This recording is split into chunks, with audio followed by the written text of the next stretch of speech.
are talking A Nun'S Curse. This one is directed and written by Tommy Faircloth and stars Scream Queen Felissa Rose.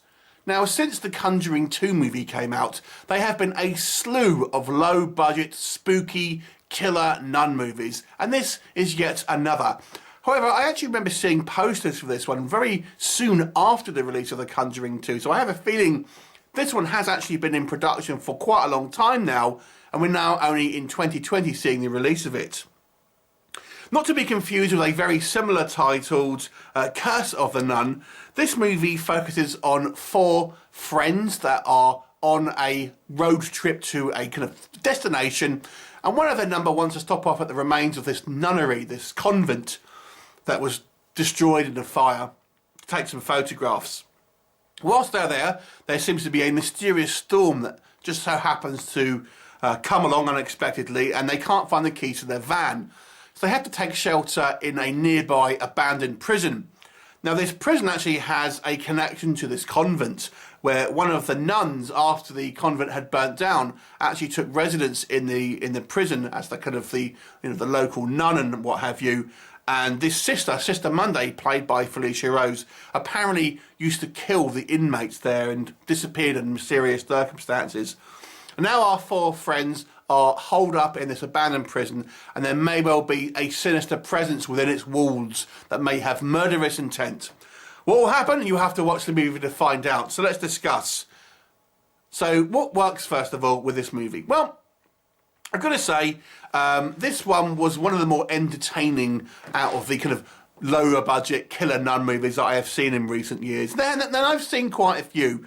This one was actually, it definitely has a schlocky B-movie feel to it, but at the same time I would feel it's entertaining a lot because of that. One of the things I really enjoyed here is that 2 of our 4 friends are actually sisters. And they have some really great dialogue because they're obviously very diametrically different. We have the kind of the good girl sister, who is essentially our main character, and their sluttier older sister, who is much more of a valley girl type and obviously very much clashes with her younger sister. And they often in the movie are trading insults, and I've got to say, I actually thought it was quite amusing. There is actually some quite funny lines here. And some of the kind of the snippy bitchiness between the 2 of them is actually genuinely amusing. And there are a few other kind of like funny moments as well. Before, obviously, the danger really makes itself apparent in the movie, a lot of the characters here are making kind of nun puns and things like that. And again, in the context of the movie, it's actually quite an amusing set of dialogue here in a lot of circumstances. Even our other kind of male characters, the boyfriend of the older sister and the kind of like this male friend of the young one, are still pretty fun characters. And despite, for example, the boyfriend of the older sister being your typical kind of douchebag, he still is a kind of a likable character to a certain degree. So I actually enjoy the fact that we have, a reasonably well-defined and likable cast of characters.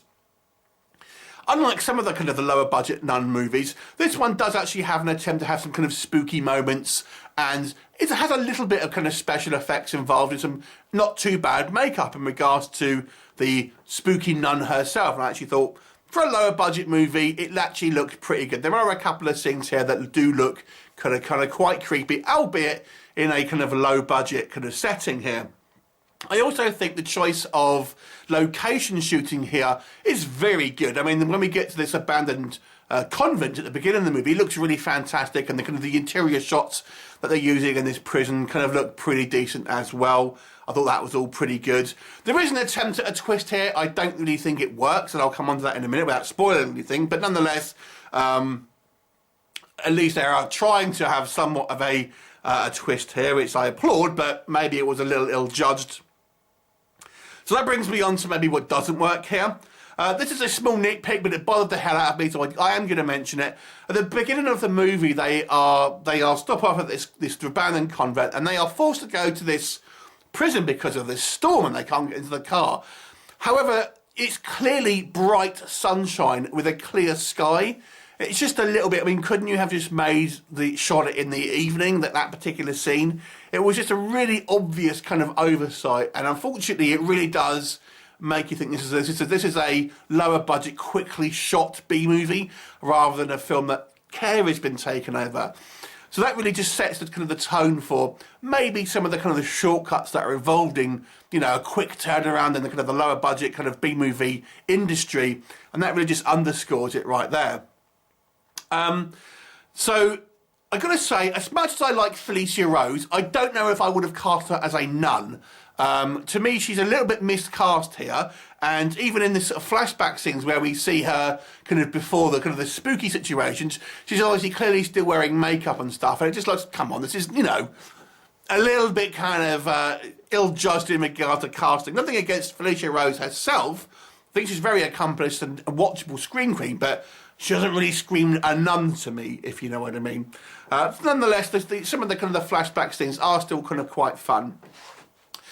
The interesting thing, I think maybe some of the pacing is a little off in this movie. So the setup, first act of the movie is pretty good. And when we kind of go into the actual prison itself, which is where all the action take place, I've got to say it's somewhat weirdly paced, because we have a very long section where we're just kind of wandering around and, you know, there's nothing really happening plot-wise. And then we have a very concentrated rash of these nun attacks where people are dealt with in very short succession, and it just seems like oddly paced to me, because you have a big long stretch where the plot doesn't really seem to be moving forward. And then we have a very concentrated pool of time where, you know, everyone has a nun encounter within a very, very short time of one another. It just seemed that could have been spaced out a little bit more to make the a little bit more interest throughout the whole film. I have mentioned that this movie has a twist. In fact, it maybe has even more than one. And I've got to say, I found maybe it's a little bit unsatisfying. I'm obviously not going to tell you what they are, but I feel that it's misjudged and I think will be unsatisfying to the large amount of audience. Some of you may like it, I don't know. I actually think that it's, on a story-wise perspective, I don't think it particularly worked, and maybe it needed to be something a little different. Again, when that's not telling you what it is, but I just want to say, I didn't think the ending quite stuck the landing for me, to be honest with you. The movie overall does have a kind of a cheapness factor, which I've kind of mentioned. Budgetary straits are kind of shown through.